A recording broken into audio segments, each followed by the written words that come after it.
اعوذ باللہ من الشیطان الرجیم بسم اللہ الرحمن الرحیم۔ السلام علیکم پیارے بچوں، آج جس موضوع پر یہ ویڈیو بنائی گئی ہے اسے پاؤں کی گنتی کا نام دیا گیا ہے۔ یوں تو ہماری روزمرہ زندگی سے ان عادات کا گہرا تعلق ہے۔ آپ نے سنا ہوگا کہ دکاندار نے 4.25 کلو شکر کی قیمت 225 روپے لگائی، پھل والے نے 2.5 کلو آم 250 روپے میں دیے، 4.5 میٹر کپڑا 350 روپے میں خریدا گیا۔ ہم 4.25 گھنٹے میں اپنی منزل پر جا پہنچے۔ ظہر کی اذان 1:30 بجے ہوتی ہے۔ آپ جانتے ہیں کہ ایک روٹی کے 4 ٹکڑے کیے جانے پر ہر ٹکڑا پاؤ حصہ کہلاتا ہے۔ کسی چیز یا عدد میں اس کا پاؤ حصہ شامل ہوتا ہے تو سوا کی آواز آتی ہے، جیسے 2.25، 12.25، 100، 1.25 لاکھ، 1.25 کروڑ۔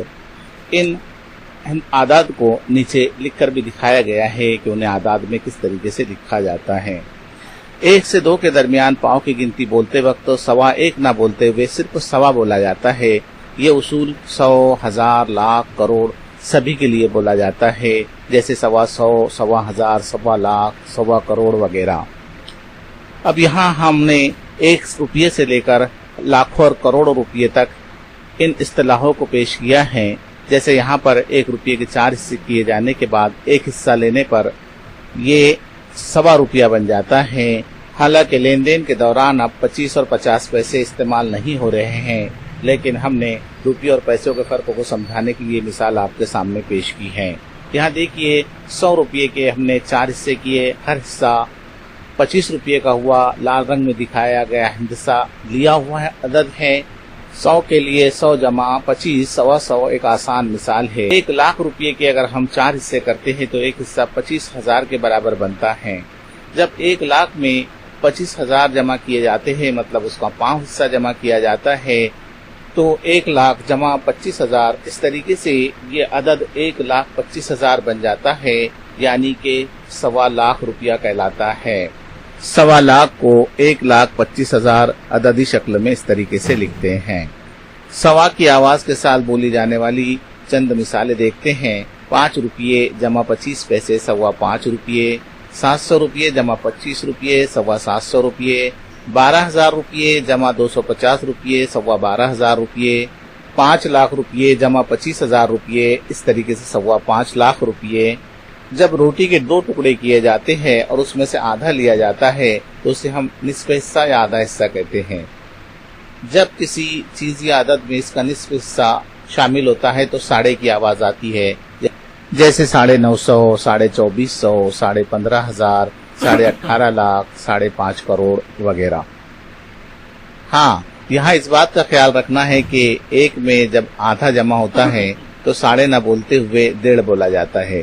اس طرح 2 جمع آدھے کے لیے 2.5 نہ بولتے ہوئے 2.5 بولا جاتا ہے۔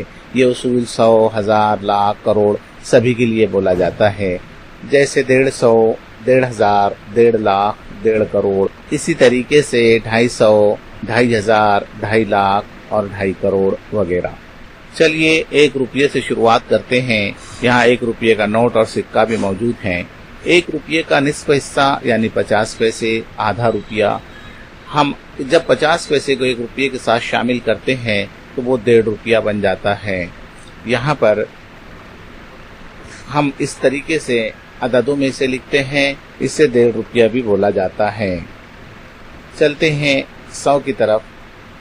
100 کا آدھا حصہ یعنی کہ 50 روپیے۔ جب 100 میں 50 روپیے جمع کیے جائیں تو وہ 150 بن جاتا ہے۔ ہم جانتے ہیں کہ 100 میں 50 ملانے پر 1.5 کی آواز نہ دیتے ہوئے ہم 1.5 کی آواز دیتے ہیں، اور جہاں 3 سے آگے اعداد بڑھتے ہیں تو وہاں 350، 450 کی آواز دی جاتی ہے۔ اب آگے 1000 روپیے میں اگر 500 روپیے ملائے جائیں تو یہ اس کا آدھا حصہ ہوگا، اور 1000 میں 500 ملائے جانے کے بعد وہ 1,500 بن جائے گا، جسے عددوں میں اس طریقے سے لکھ سکتے ہیں۔ اب دیکھتے ہیں یہاں پر 1 لاکھ روپیہ ہمارے سامنے موجود ہے۔ 1 لاکھ کا نصف حصہ 50,000 ہوتا ہے، جو نوٹوں کی شکل میں آپ کے سامنے دکھایا گیا ہے۔ 50,000 1 لاکھ میں ملانے کے بعد یہ رقم 1.5 لاکھ ہو جاتی ہے۔ اسے 1.5 لاکھ لکھنے کے بعد عددوں میں اس طریقے سے لکھا جائے گا۔ اب چلتے ہیں 3/4 حصے کی طرف۔